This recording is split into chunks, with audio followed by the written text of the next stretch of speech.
Artis Jen Selimar yang sedang berada di Makassar ikut turun ke jalan dalam peringatan Hari HAM Sedunia Rabu 10 Desember 2014. Jen mengaku mengapresiasi langkah yang dilakukan aparat kepolisian untuk mencegah terjadinya bentrokan dan kekerasan dalam aksi. Kedatangan Jen Selimar ke tengah aksi unjuk rasa di bawah flyover Makassar sontak mengejutkan sejumlah poluan yang diturunkan untuk berjaga di bawah flyover Makassar. Artis sinetron, model, dan aktivis perempuan Jen Selimar turun langsung melihat aksi peringatan Hari HAM Sedunia. Wanita cantik berdarah Arab ini mengaku mengapresiasi kinerja aparat dalam mengawal aksi, termasuk diturunkannya pasukan khusus poluan untuk meredam emosi demonstran.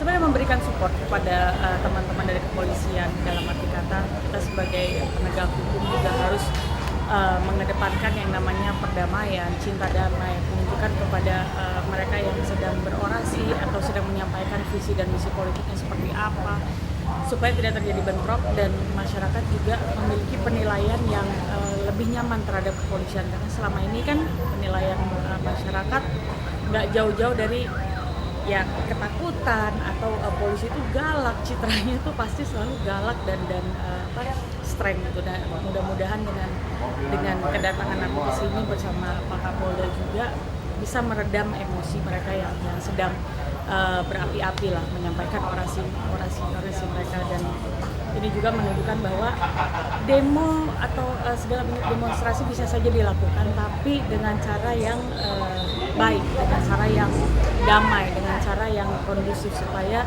tidak mengganggu kepentingan masyarakat juga, tidak mengganggu kepentingan orang banyak, jalan juga tidak jadi macet dan lain sebagainya, dan yang pasti tidak menimbulkan ketakutan terhadap masyarakat. Jen kemudian bergabung dengan sejumlah polisi wanita. Ia juga menegaskan di Hari Hak Asasi Manusia Sedunia ini agar tidak ada diskriminasi gender. Jen berharap perdamaian di dunia dapat terwujud dan tidak ada lagi pelecehan terhadap wanita. Dari Makassar, Aksa Arsyad, GoTV memberitakan.